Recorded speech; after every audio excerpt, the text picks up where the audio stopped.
India نے attack کیا تھا پاکستان پہ یہ سوچ کے کہ وہ ہمیں جو ہے نقصان پہنچائیں گے، لیکن ان کو یہ پتہ نہیں تھا کہ ہماری پاک فوج بارڈر پہ ایکٹیو ہے اور وہ ہمیں کچھ بھی نہیں ہونے دیں گی۔ پاکستان نے، پاک فوج نے ان کو ایسا بھرپور جواب دیا تھا کہ وہ بنیان المرصوص آپریشن کو بڑا مؤثر ثابت ہوا، بڑا اچھا ایک پاک فوج نے بہت زبردست جواب دیا تھا، ان کو بڑی طاقت کے ساتھ مظاہرہ کیا تھا پاک فوج نے۔ معرکہ حق کو 1 سال مکمل، خیبر پختونخوا کے عوام کا پاک فوج کے ساتھ مکمل یکجہتی کا اظہار اور پیغام یہ دیا کہ شہریوں کے مطابق افواج پاکستان کی جانب سے منہ توڑ جواب کے بعد بھارت اب دوبارہ ایسی ہمت کرنے سے پہلے 10 بار سوچے گا۔ لشکر حیدر ہے، یہ بنیان مرصوص ہے، دنیا میں اس کی دھوم مچی، ہر دشمن دی مایوس ہے، یہ حق و صداقت والے ہیں، یہ دھرتی کے رکھوالے ہیں۔ معرکہ حق کو 1 سال مکمل، قومی اتحاد اور لازوال قربانیوں کی داستان آج بھی عوام کے دلوں میں زندہ ہے۔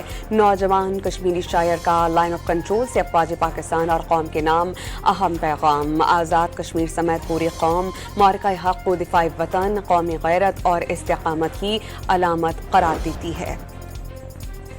فورسز نے محمد اور شمال وزیرستان میں خارج کی در اندازی ناکام بنائی، 13 دہشت گرد ہلاک، وزیر اعظم کا فورسز کو زبردست خراج تحسین، دہشت گردی کے مکمل خاتمے تک جنگ جاری رکھنے کا عزم۔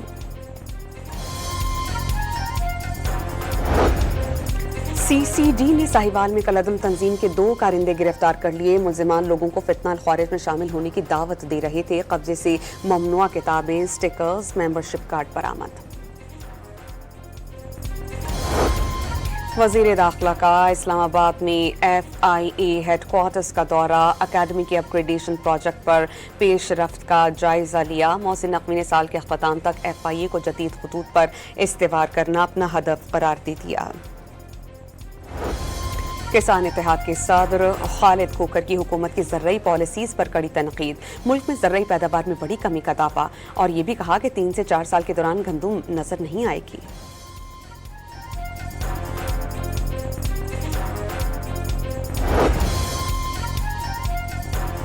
قبائلی سردار شناختی کارڈ ڈومیسائل کی تصدیق کے اہل نہیں، قانون کے مطابق سرداری نظام 1976 میں ختم ہو چکا ہے۔ وفاقی آئینی عدالت کا سرداری نظام اور شناختی دستاویزات کی تصدیق پر فیصلہ۔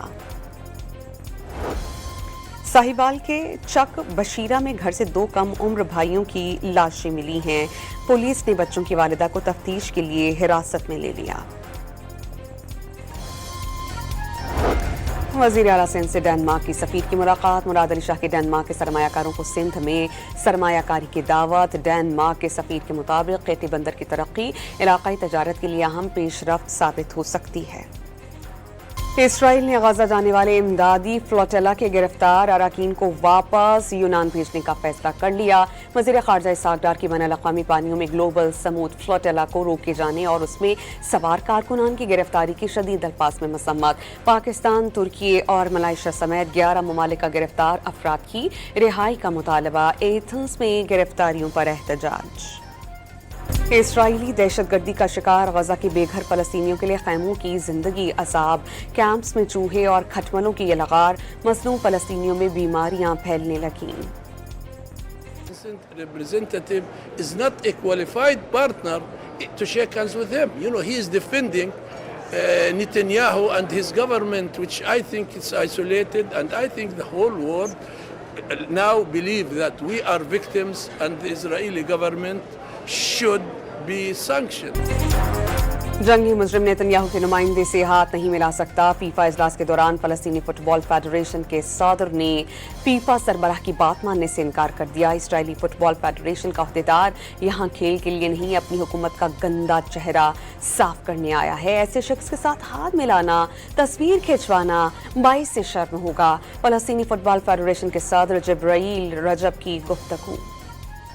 ایرانی ویمنز نیشنل ہینڈ بال ٹیم کی ایشین چیمپئن شپ جیتنے کے بعد جشن منانے کے ویڈیو سوشل میڈیا پر وائرل۔